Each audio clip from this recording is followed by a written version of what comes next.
औज़ुबिल्लाहिमिनश्शैतानिर्रजीम बिस्मिल्लाहिर्रहमानिर्रहीम। अल्लाह ताला के फज़ल व करम से आज हम दोबारा यहाँ पर जमा हुए हैं कुरान क्लास के अंदर, और आज हमारा मौजू है वो सूरह काफ की हम इंशाल्लाह आखिरी रुकू, तीसरा रुकू, 30 नंबर आयत से लेकर और 45 नंबर, टोटल 45 आयत इस रुकू के अंदर, वो हम इंशाल्लाह आखिरी रुकू मुकम्मल करेंगे। आखिरी आयत जो रुकू है वो 30 नंबर आयत से शुरू होता है, 45 तक जाता है।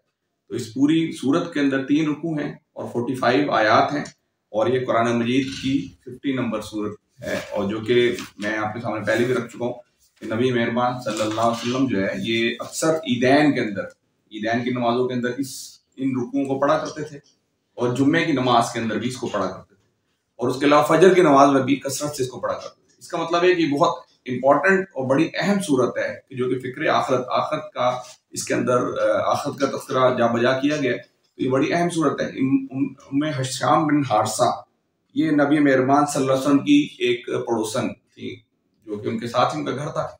तो वो ये कहते हैं कि मुझे ये सूरत याद ही इसी वजह से हुई कि अल्लाह के नबी सल्लल्लाहु अलैहि वसल्लम अक्सर जो है फजर की नमाज में या जुम्मे की नमाज खुतबे के अंदर इसको पढ़ा करते थे, इस सूरत को पढ़ा करते थे, तो मुझे याद ही इस वजह से हो गई। तो आइए, हम चूंकि पहले तकरीबन वही अफराद हैं और हम पहले इस पर डिस्कशन रुकू पे कर चुके हैं। जो हमारा पहला रुकू, जो हमारा आखिरी रुकू यानी सेकंड लास्ट रुकू जो हमारा क्लोज हुआ था, उसके हम चंद डायलॉग्स जो नबी मेहरबान सल्लल्लाहु अलैहि वसल्लम जो अल्लाह ताला ने हमें बताए हैं, इसके अंदर ये मैंने आपको बताया था कि इंसान जब पैदा होता है तो अल्लाह ताला ने हर इंसान की पैदाइश के साथ ही एक उसका हमजाद जो कि उसके साथ पैदा होता है। इस दुनिया के अंदर जो भी इंसान आता है उसके साथ उसका हमजाद भी आता है, और वो उसकी आजमाइश के लिए, इंसान की आजमाइश के लिए अल्लाह ताला ने वो हमजाद जो है वो शैतान की शक्ल में उसके साथ लगाया हुआ है, जो कि उसको बुरे कामों की तरफ उकसाता है। हमने पढ़ा है नफ्से अम्मारा, नफ्से लव्वामा, नफ्से मुतमइन्ना, ये 2-3 नफ्स की इकसाम हम पहले इस पे डिस्कशन कर चुके। तो अल्लाह ताला नबी हजरत आयशा रज़ियल्लाहु अन्हा एक दफा नबी मेहरबान सल्लल्लाहु अलैहि वसल्लम पूछती कि अल्लाह के नबी कि ये जो हमजात है कि जिसको शैतान का नाम दिया जा रहा है, ये आपके साथ भी है? तो अल्लाह के नबी सल्लल्लाहु अलैहि वसल्लम मुस्कुरा के कहते हैं हाँ मेरे साथ भी है, लेकिन मैंने इसको मुसलमान कर लिया। ठीक है, तो ये हमजात क्यों लगाए? अब ये देखिए, ये अल्लाह ताला ने इतनी बड़ी जन्नत आपके लिए बनाई हुई है कि जिसको अल्लाह ताला ने आपको देना है। अब हमने देखा है कि जब भी कोई मैनेजर जब अपने साथ कोई असिस्टेंट रखने की कोशिश करता है या सेक्रेटरी तलाश करता है, तो वो पहले आजमाता है, अपने स्टाफ के अंदर से 2-3 बंदों को असाइनमेंट देता है, फिर आजमाता है, फिर जज करता है कि कौन सा बंदा जो है मेरे साथ ज्यादा मुखलिस है, कौन सा बंदा है जो मुझे चीट नहीं कर रहा। उसके बाद वो अपना पर्सनल सेक्रेटरी बना लेता है कि ये बंदा जो है मेरे साथ अब रहेगा। तो इससे अल्लाह ताला ने भी इंसान को चूंकि अशरफुल मखलूकात बनाया और जमीन के ऊपर खलीफा बनाकर भेजा, तो अल्लाह ताला ने खलीफा बनाकर भेजा, उसकी आजमाइश के लिए अल्लाह ताला ने उसके साथ एक हमजाद भी भेजा। अब उसके डायलॉग्स जो कुरान मजीद की हम इस रुकू के दूसरे रुकू के आखिर में जस्ट में वो हम पढ़ लेते हैं, क्योंकि हमारी इस पे पहले डिस्कशन हो चुकी, जो काफी तवील रुकू है, अगर हम पीछे उसको उठाएंगे तो मौजूद से आगे निकल जाएंगे। अभी देखिए, मैं आखिरी 3-4 आयात ये अल्लाह ताला फरमाते हैं, ये आयत नंबर 21 कि हर शख्स इस हाल में आ गया उसके साथ एक हाथ लगाने वाला, हाथ से मरा उसको लेके धकेलने वाला, यानी क़यामत का मंजर है, और वो जो हमजाद है वो भी इंसान के साथ आ गया। ये सिर्फ 2-3 आयतों का तर्जुमा पढ़ूंगा, साथ 2-3 मिनट के ऊपर हम गुफ्तगू करें। हर शख्स इस हाल, ये जहन्नम का यानी क़यामत का मरहला जिसके अंदर इसके कोड की जा रहा है, हर शख्स इस हाल में आ गया कि उसके साथ एक हाथ लगाने वाला है और एक गवाही देने वाला है। यानी कौन? एक किरामन कातिबीन जो बैठे हैं, एक शख्स है, एक फरिश्ता है कि जिसके हाथ में वो पूरा लेजर है, पूरा रजिस्टर है कि जो उसकी जितनी भी कारगुजारी थी जो उसने दुनिया के अंदर रहते हुए की थी, वो सारी लेजर लेके आ रहा है। और एक शख्स, एक जो फरिश्ता है वो जो है वो उसको पकड़ के लेके गवाही देने के लिए आ रहा है कि भाई ये काम जो है इसको करता रहा, इस चीज की तरफ से तू गफलत में था, हमने वो पर्दा हटा, जिस चीज की तरफ तू गफलत में था हमने वो पर्दा हटा दिया, और तेरे आगे पड़ा हुआ था आज तेरी निगाह खूब तेज है। उसके साथी ने अर्ज की, ये कौन सा साथी है? ये वो साथी है जो कि हमजात है। उसके साथी ने अर्ज की, ये जो मेरी सुपुर्दगी में था हाजिर। अब वो कहेगा जी मैं अल्लाह ताला जो आपने मुझे असाइनमेंट दी थी, जो ड्यूटियां दी थी, मैंने इसको हाजिर कर दिया। अब वो जो है ना वो इंसान से झगड़ेगा, कहेगा भाई अल्लाह ताला इसने तो मुझे बरगलाया। अब उसके डायलॉग हम सिर्फ पढ़ लेते हैं, फिर आगे चलेंगे। हुक्म दिया कि फेंक दो जहन्नम में हर कट्टे काफिर को, यानी जो काफिर था, जो हक से अनाद रखता था, जो नाशुक्रा था, जो खैर को रोकने वाला था, हक से तजावज करने वाला था, शक में पड़ा हुआ था और अल्लाह के साथ किसी दूसरे को खुदा बनाए हुए बैठा था। अल्लाह ताला ने उसको कहा कि डाल दो उसे सख्त अजाब में। उसके साथी ने अर्ज किया, किसने? उसने अर्ज किया कि खुदावंद मैंने इसको सरकश नहीं बनाया। अब वो अपनी जान छुड़ाने लगा। वो जो हमजाद था, वो जो शैतान था। कुछ मुफस्सिरीन ने इसको फरिश्ता में कहा है कि ये फरिश्ता था, लेकिन जो आगे हमें अगली आयत के अंदर जो डायलॉग्स मिलते हैं, जो उसकी तफसीर में उसका जो तर्जमा मिलता है, उससे महसूस हो रहा है कि डॉक्टर निसार साहब ने भी इसका शैतान तर्जमा किया है। मौलाना मौदूदी साहब चूंकि ये इन बिटवीन चलते हैं, उन्होंने दोनों तर्जमे जो मुफस्सिरीन ने फरिश्तों का तस्करा किया था उन्होंने फरिश्ता लिख दिया, और ये भी लिख दिया कि शैतान के हवाले से भी ये लिख दी, चूंकि मौजू नहीं हम पढ़ेंगे नहीं। अच्छा, उसके साथी ने अर्ज किया, खुदावंद मैंने इसको सरकश नहीं बनाया। वो कहता है जी अल्लाह ताला आपने तो मुझे जो असाइनमेंट दी थी, जो सरकारी, मैं तो सरकारी कारिंदा था, मेरी जो ड्यूटी आपने लगाई थी मैंने तो वो की, मैं तो उसको आपके हुक्म के मुताबिक उसको जन्म उसको आजमाइश में डाले रखता था। अब वो मैंने उसको कभी भी हाथ से पकड़ के नहीं चलाया, बस मैं इसके कान में लगाता था। हम पिछली मरतबा मैंने एक बड़ा शैतान का वो शहद का टुकड़ा लगाने वाला वाकई में आपके सामने लगाया था, तो उसने कहा मैंने तो उसको नहीं फर्क लाया, ये तो खुद अपनी मर्जी से इसने काम की। अब आगे चलिए, आगे क्या होगा। आगे वो कहता है कि अर्ज किया, खुदावंद मैंने इसको सरकश नहीं बनाया, बल्कि खुद ही पल्ले दर्जे की गुमराही में पड़ा हुआ था। जवाब में इरशाद हुआ, मेरे हजूर झगड़ा ना करो। ये कौन कह रहे हैं? अल्लाह ताला कह रहे हैं। काला ला तक़सिमू, के जवाब में इरशाद हुआ, मेरे हजूर झगड़ा ना करो, मैं तो तुमको पहले ही अंजाम बद से खबरदार कर रहा हूं। यानी वो जो झगड़ा कर रहे हैं आपस में, वो कह रहे तुमने किया, वो कहते तुमने किया, कहते नहीं खबरदार, बस फैसला हो चुका, जो मैंने कह दिया वो बस है, ठीक है। उसके बाद दोनों को उठा के वो कहे झगड़ा ना करो, मैं तो तुमको पहले ही अंजाम बद से खबरदार कर चुका, मेरे यहाँ बात पलटाई नहीं जाती और मैं अपने बंदों पर जुल्म तोड़ने वाला नहीं। ये हमारा पिछला, मैंने एक दो आयतों का तर्जुमा कर लिए, अब हम एक दो वर्सेस पढ़ के इसको लेके चलेंगे।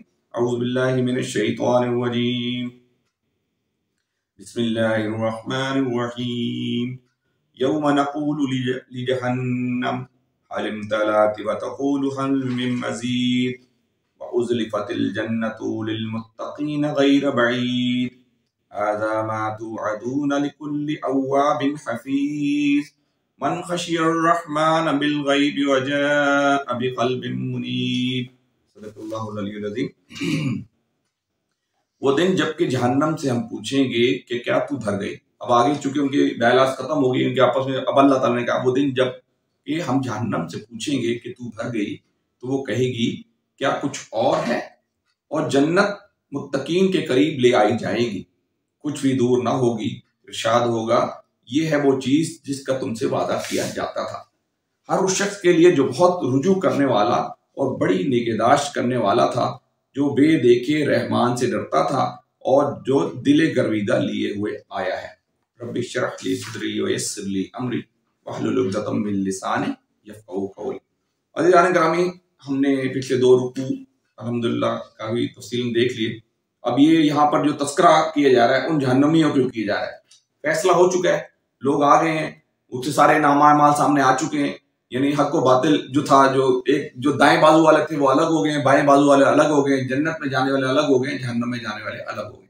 अब अल्लाह ताला जहन्नम से, यानी क्योंकि अल्लाह ताला जो है वो पूरी कुदरत रखता है कि ये जहन्नम, ये अब यहाँ जो मिजाजी तौर पर नहीं बताया जा रहा, ये हो सकता है कि अल्लाह ताला की जितनी मखलूकात है अल्लाह से हम कलाम हो सकता है, क्योंकि वो हुआ अला कुल्ली शैइन कदीर, वो कुदरत रखता है हर चीज से बात करने की। अब ये जहन्नम से अल्लाह ताला कह रहे हैं, वो दिन जबकि हम जहन्नम से पूछेंगे क्या तू भर गई, तो वो कहेगी क्या कुछ और है। यहाँ जो मौलाना मौदूदी रहमतुल्लाह ने दो तर्जुमे किए, एक तो ये कि जहन्नम कहेगी कि अल्लाह ताला ये तो मैं तो फुल नको नक हो चुकी हूँ, अब मेरे अंदर गुंजाइश नहीं है, मैं तो फुल भर गई। और दूसरा वो कहते हैं, हो सकता है कि इस तरह भी हो सकता है कि वो कहे, जहन्नम कहेगी कि कुछ और है, जो जिन्नात हैं, जो इंसान जिन जो भी बच गए हैं, और मेरे अंदर भी मजीद जगह है, बहुत कैपेसिटी है, मैं मजीद को भर सकती हूँ। आगे चलिए, वउज़्लिफ़तिल जन्नतुल मुत्तक़ीन गैर बईद, और जन्नत मुत्तकीन के करीब ले आई जाएगी, कुछ भी दूर नहीं। अब यहाँ मुत्तकीन यानी जहन्नमी को ठिकाना अल्लाह ताला ने बता दिया। अब यहाँ मुत्तकीन से एड्रेस करके अल्लाह ताला फरमा रहे हैं, वउज़्लिफ़तिल जन्नतुल मुत्तक़ीन गैर बईद, और जन्नत मुत्तकीन के करीब ले आई जाएगी, यानी जन्नत ऐसे आ जाएगी बिल्कुल सामने, जैसे इंसान देख रहा है, ठीक है। हाज़ा मा तुअदून लिकुल्लि अव्वाबिन हफ़ीज़। अव्वाब कहते हैं, देखिए इरशाद होगा, ये वो चीज है कि जिसका तुमसे वादा किया जा सकता हर उस शख्स के लिए जो बहुत रुजू करने वाला। अव्वाब कहते हैं रुजू करने वाला, अव्वाब कहते हैं रुजू करने वाला और बड़ी निगहदाश्त करने वाला। अब यहाँ पर थोड़ा सा गौर कीजिएगा, अव्वाब का जो मतलब होता है, यानी अल्लाह ताला को वो शख्स बड़ा पसंद है जो गुनाह अगर उससे सरदर्द होते फौरन रुजू करे, फौरन पलटे। अल्लाह ताला कहता है कि जो इंसान मुझसे मेरी तरफ पलटता है, मेरी तरफ एक हाथ आता है, मैं दो हाथ बढ़ के जाता हूँ, मेरे तरफ एक चल के आता है, मैं लपक के जाता हूँ। तो अल्लाह ताला यहाँ पर ये फरमा रहे हैं कि हाजा मातू अदून लिकुल्ली अव्वाबिन हफीज। अव्वाब कहते हैं रुजू करने वाला, यानी नाफरमानी और ख्वाहिशात नफ्स की पैरवी का रास्ता छोड़कर वो अतात और अल्लाह की रजा जोई का रास्ता इख्तियार करने वाला, वो सारी चीजें करने वाला होता है। और हफीज अव्वाबिन हफीज, और निगहदाश्त करने वाला। अब यहाँ निगहदाश्त करने से मुराद है कि अल्लाह ताला ने जो उसको अमानतें दे रखी हैं, अल्लाह ताला ने इंसान को बहुत सारी अमानतें दे रखी, क्योंकि अल्लाह ताला ने इंसान को यहाँ खलीफातुल अर्ज बनाया, अपना खलीफा बनाया। खलीफा को कुछ अथॉरिटीज दी होती है, ऐसी है ना। मैंने आपको, अगर मैं किसी बंदे को चार्ज देता हूँ कि भाई तुम मेरी जगह ये काम करोगे, इसका मतलब मैं, जब मेरे पास जो अथॉरिटीज होंगी तो फिर मैं उसको काम करूंगा। तो अल्लाह ताला जब इंसान को खलीफा बनाया था, तो अल्लाह ताला कुरान मजीद के सूरह अहज़ाब के अंदर फरमाते हैं कि वह हमलहल इंसान, कि हम यानी जो जिम्मेदारी थी, ये जो अमानतों की जिम्मेदारी, अल्लाह ताला ने हमें मुख्तलिफ अमानतें दे रखी हैं। हम अमानतों पर डिस्कशन कर लेते हैं। अल्लाह ताला ने हकूक, यानी जो मुख्तलिफ हकूक हैं, ये अमानत के तौर पर दिए हुए। अहद पैमान, ये अमानत के तौर पर दिए हुए। औकात कार, मैं किस तरह सर्व करूं, ये अमानत के तौर पर अल्लाह ताला ने दिए हुए। यानी मोमिन बंदा जो होता है, मुत्तकी बंदा जो है, हर वक्त हर आन इस फिक्र में रहता है कि मेरा कोई टाइम जो है गलत काम में खर्च ना हो जाए, मैं कोई किसी गलत काम के अंदर कोई अहद व पैमान तोड़ ना बैठूं, मैं जो है कोई हकूक किसी का पामाल ना कर बैठूं। मुझे जो कुव्वत दी गई है, कुव्वत जो आपके दी है, उसकी फिक्र में रहता है। मुझे जो ताकत दे रखी है, मैं इसको गलत काम में इंजाम ना दूं। अब ये देखिए, हमने सूरह नमल के अंदर हज़रत सुलेमान अलैहिस्सलाम के वो पढ़े थे डायलॉग, क्या थे। हज़रत सलमान अलैहिस्सलाम ने अल्लाह ताला को क्या कहा था जी, हज़रत सलमान अलैहिस्सलाम को ताकत दी थी, तो हज़रत सलमान अलैहिस्सलाम ने क्या कहा था अल्लाह ताला को, जिस ताकत को है इसका सही इस्तेमाल करें, जस्टिस करने की। हाँ, यानी हज़रत सलमान अलैहिस्सलाम ने कहा था कि अल्लाह ताला तूने जो मुझे ताकत दी है, इसका सही इस्तेमाल करने की तौफीक अता फरमा, और नाशुक्री से बचने की तौफीक अता। मैं तेरा नाशुक्री ना करूं, बल्कि तेरी शुक्रगुजारी बनूं। तो इसका मतलब है, ये अल्लाह ताला ने जो अमानत दे रखी है, हकूक की शक्ल में आपको अमानत दे रखी है, अहद व पैमान की शक्ल में अमानतें दे रखी हैं। औकात कार, या आपको जो टाइम दिया गया है, इसकी आपसे पूछताछ की जाएगी। जब हम बैठे रहते हैं ना, कई घंटा बैठे रहे फेसबुक व्हाट्सएप, लायानी गुफ्तगू, लायानी चीजों पे लगे हैं ना, अल्लाह ताला एक सेकंड का, एक मिनट का हिसाब किताब, ये इसके बारे में आपसे वो बास पुरस की जाएगी। आपकी मेहनत किस तरफ, किस सिमत जा रही है, किस सिमत का मेहनत लगे। तो मोमिन जो है इसकी निगहदाश्त करता है, केयरिंग होता है। मोमिन जो है वो केयरिंग होता है, हर वक्त उसको केयर उसके ज़हन में होता है, कहीं मैं गलत कदम तो नहीं उठा रहा। यानी देखिए, एक बात आ गई, एक सहाबी, उन्होंने किसी को कर्ज दिया होता है, तो वो जाते हैं, यानी वो जाते हैं, उनके साथ कोई और भी शख्स होता है, वो जाते हैं उससे कर्ज वापस लेने जाते हैं। तो वो बंदा जरा बाहर निकलने में थोड़ा टाइम लगा देता है, जिस बंदे से कर्ज वापस लेना था, वो कर्ज बाहर निकलने में टाइम लगा देता है। तो वो जो दूसरा शख्स होता है, वो उसकी छाव में, घर की छाव में खड़ा था, लेकिन वो जो सहाबी थे वो उसकी छाव में नहीं खड़े थे। कहते हैं अल्लाह ताला का ये ना समझे कि मैं कर्ज देके इसकी छाव में खड़ा हो गया। इतनी वो परहेज किया करते थे, इतना ख्याल किया करते थे। तो इसका मतलब है, आपकी मेहनतें, आपकी कोशिशें, हर वक्त इंसान जो है निगहदाश्त में रहता है, केयरिंग में रहता है कि कोई मैं ऐसा कदम न उठाऊं कि जो गलत काम की तरफ चला जाए। ठीक है। अव्वाबिन हफीज, मन खशियर रहमान, कि जो बेदेखे रहमान से डरता है, और मन खशियर रहमान बिल गैब वजा बिल कल्ब मुनीब। मुनीब भी हम पहले पढ़ चुके, इसका मतलब ही, मुनीब का मतलब ही होता है रुजू करने वाला। मुनीब का कल्ब, मुनीब कल्ब सलीम।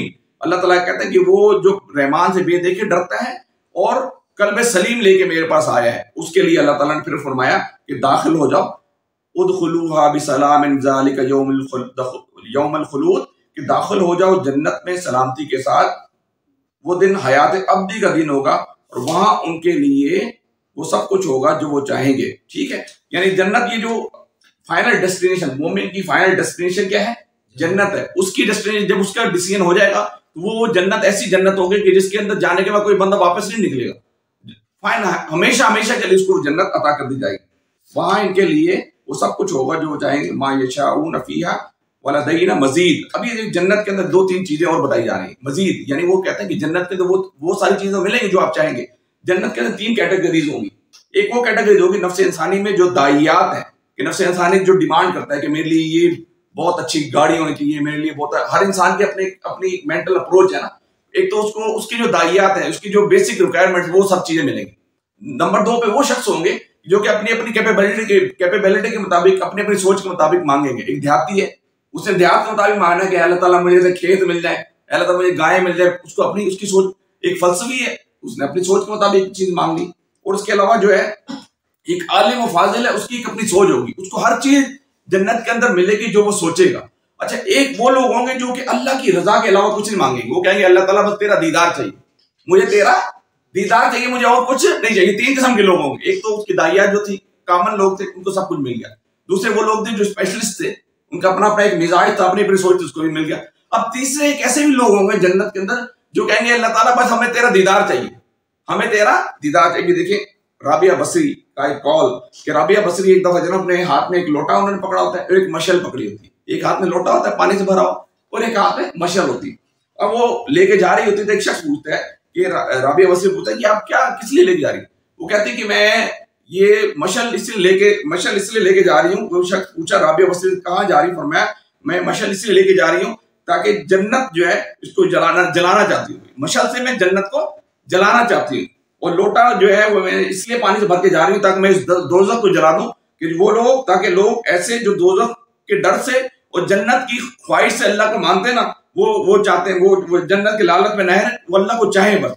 वो ये कहते हैं कि मैं इसलिए चाहती हूँ कि लोटे के पानी से जन्नत को जला दूं ताकि अल्लाह के डर से, ये जहन्नम के डर से अल्लाह की इबादत ना करें और जन्नत की खुशी में अल्लाह की इबादत ना करें, बल्कि डायरेक्ट अल्लाह को चाहे, क्योंकि अल्लाह गफूर रहीम है, अल्लाह जानने वाला है। ठीक है, तो यहाँ पर ये फरमाया जा रहा है कि मा यशाऊन फीहा वलदैना मजीद, कि जो कुछ वो चाहेंगे उनको सब कुछ उनको मिल जाएगा जन्नत के अंदर। यानी 3 कैटेगरीज आपको बता दी, एक कैटेगरी कॉमन, एक कैटेगरी जो स्पेशलिस्ट, और एक कैटेगरी वो जो सिर्फ अल्लाह के दीदार के लिए, नबी मेहरबान सल्लल्लाहु अलैहि वसल्लम के दीदार के लिए वहां आएंगे कि अल्लाह ताला मुझे आपका दीदार चाहिए। ठीक है, आगे देखिए, फिर आगे फरमाया हमने इनसे पहले बहुत सी कौमों को हलाक कर चुके और जो उनसे बहुत ज्यादा ताकतवर थी और दुनिया के मुल्कों को उन्होंने छान मारा, फिर क्या वो कोई जाए पना पा सकते हैं? वही कौमें, हम ये पहले रुकू के आखिर में इसका तस्करा कर चुके। नूह अलैहिस्सलाम की कौम, कौम समूद, कौम आद, कौम नूह, कौम लूत और तुब्बा की कौम, ये सारे कौमों का तस्करा दोबारा यहाँ रिपीट किया जा रहा है कि ये ऐसे लोग थे कि जिन्होंने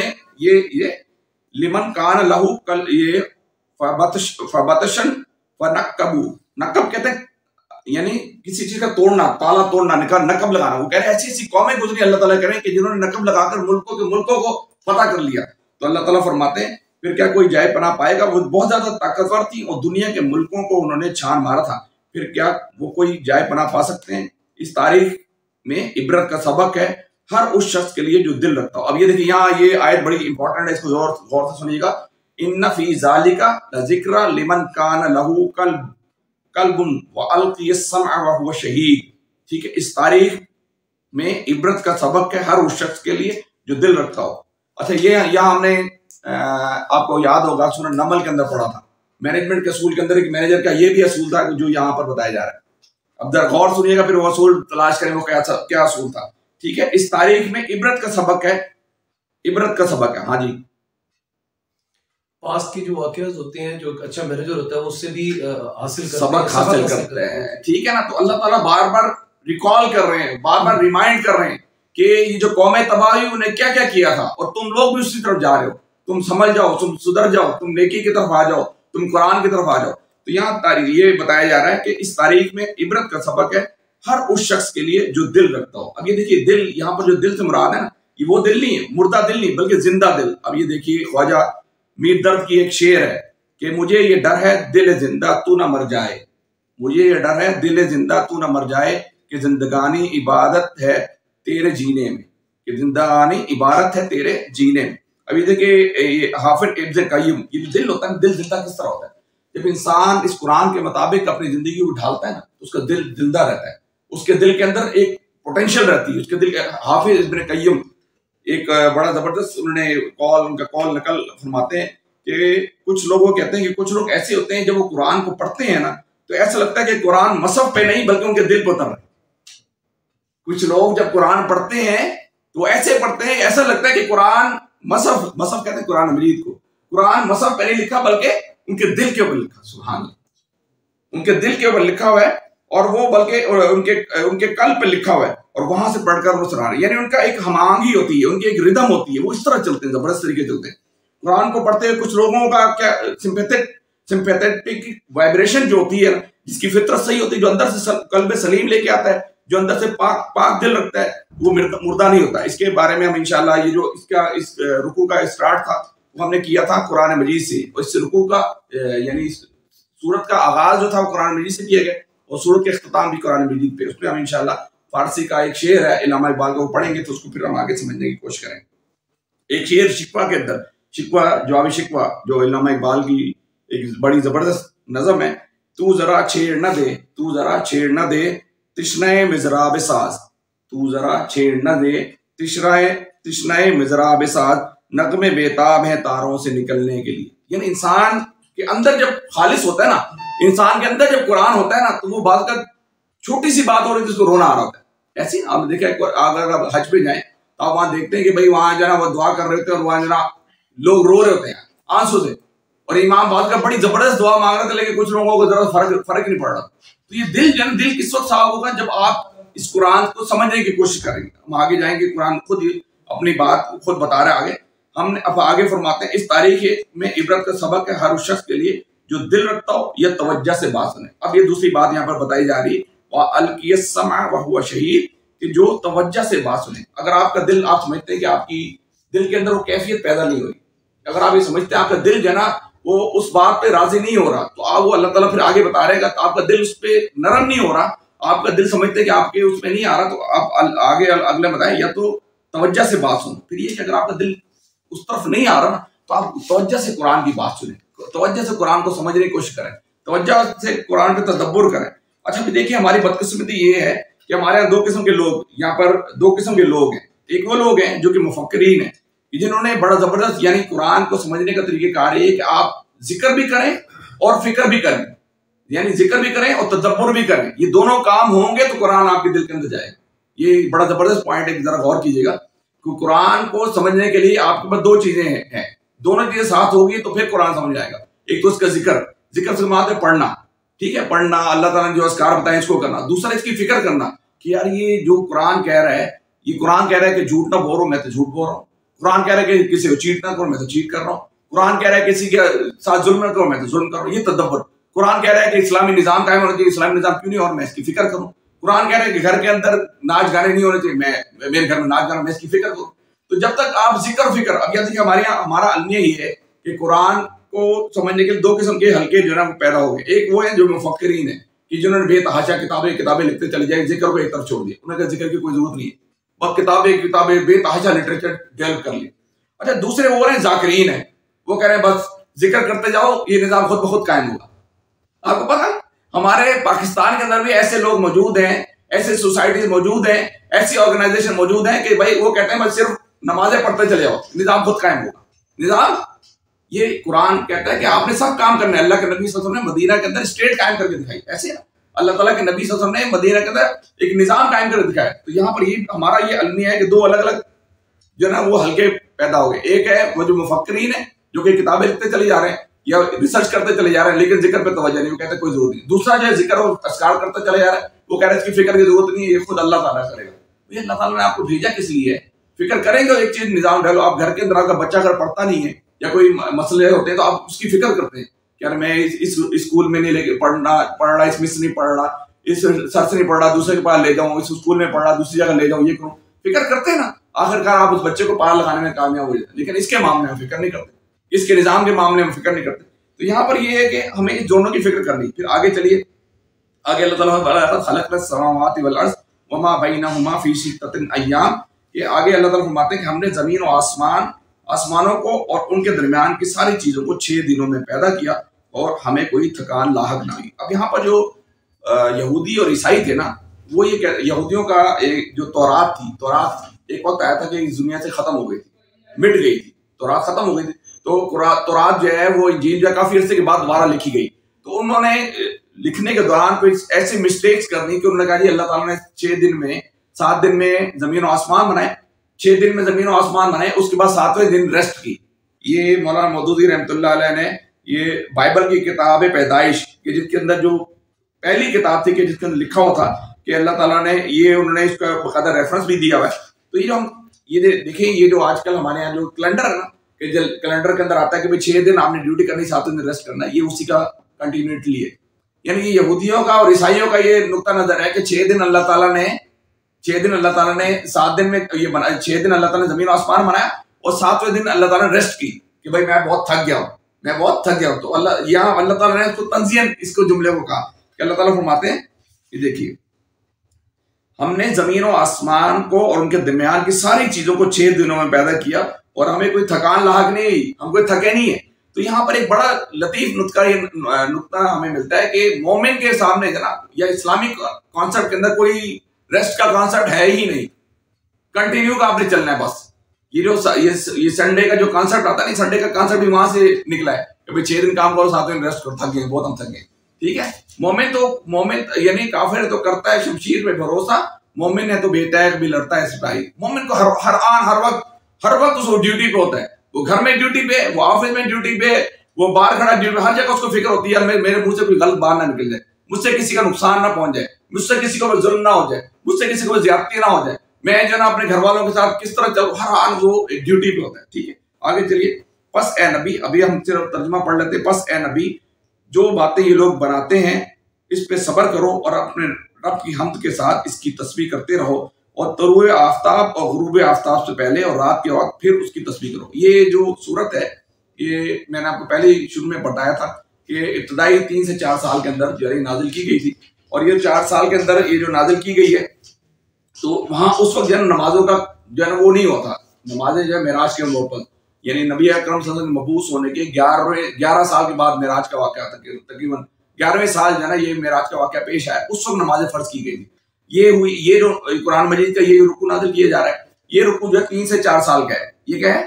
3 से 4 साल के अरसे में ये आयात नाज़िल की है। तो अल्लाह ताला ने सिर्फ ये बताया कि नमाजें क्या, अब जरा गौर कीजिएगा, और अपने रब के हम्द के साथ इसकी तस्बीह करते रहो, और तलूब आफ्ताब और गुरूब आफ्ताब से पहले और रात के वक्त, और फिर उसकी तस्बीह करो और सज्जा रेजियों से फारिग होने के बाद भी। ये जस्ट अल्लाह ताला ने कुछ डिफाइन कर दिया कि इन औकात में अल्लाह ताला की तस्बीह करो। यानी नमाज लोग अपने अपने तर्ज पे पढ़ते थे, लेकिन फर्ज नहीं की गई थी। फर्ज की गई है 11वीं हिजरी के अंदर।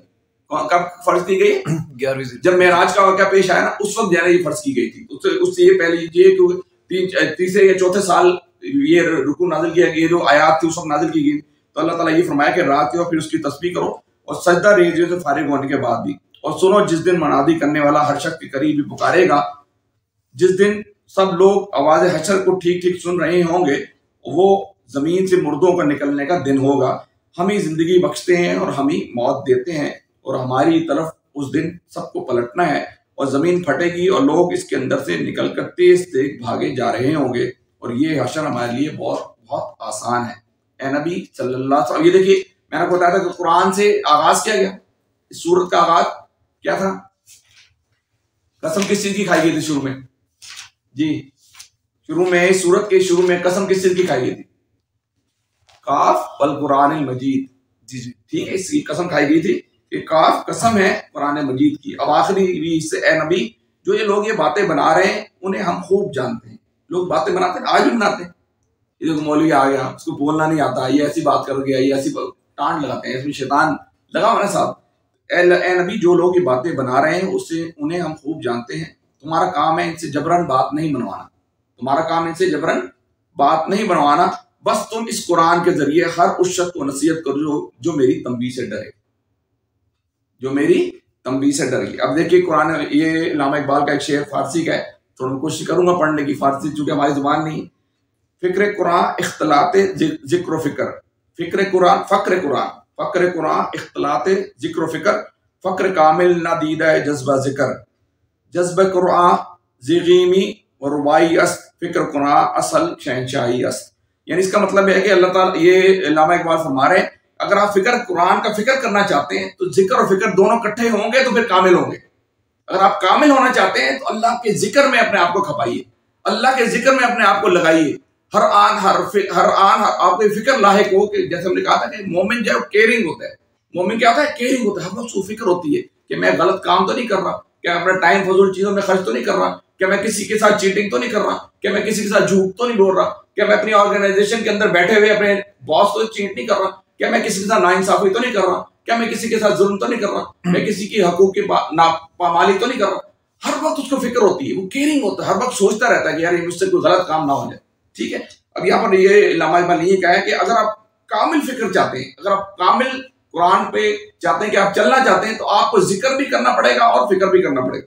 और आखिरी की जो ये शेर था, यानी कुरान के बगैर अगर शेर भी, इंसान शेर भी बन जाए तो वो लोमड़ी की तरह है, अगर उसके अंदर कुरान नहीं है ना। देखिए बातिल लोग जो हैं, बहरी लोग जो हैं, बहुत डेवलपमेंट कर रहे हैं, बड़ी चीज कर रहे हैं, लेकिन उनके लिए कुछ भी नहीं है।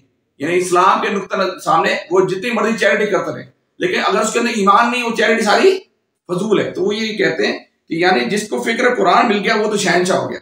यानी जिसने कुरान को कुरान की जबान में समझ लिया, जिसने कुरान को फिक्र और जिक्र के साथ समझ लिया, जिसने कुरान को अपनी जिंदगी का ओढ़ना बिछोना बना लिया, वही कामयाब है, वही इस दुनिया में भी कामयाब है और आखिरत में भी कामयाब है। अल्लाह ताला दुआ है कि अल्लाह ताला मुझे और आपको इन बातों पर अमल करने की तौफीक अता फरमाए। अक़ूलु क़ौली हाज़ा अस्तग़फ़िरुल्लाह ली व लकुम व लिसाइरिल मुस्लिमीन।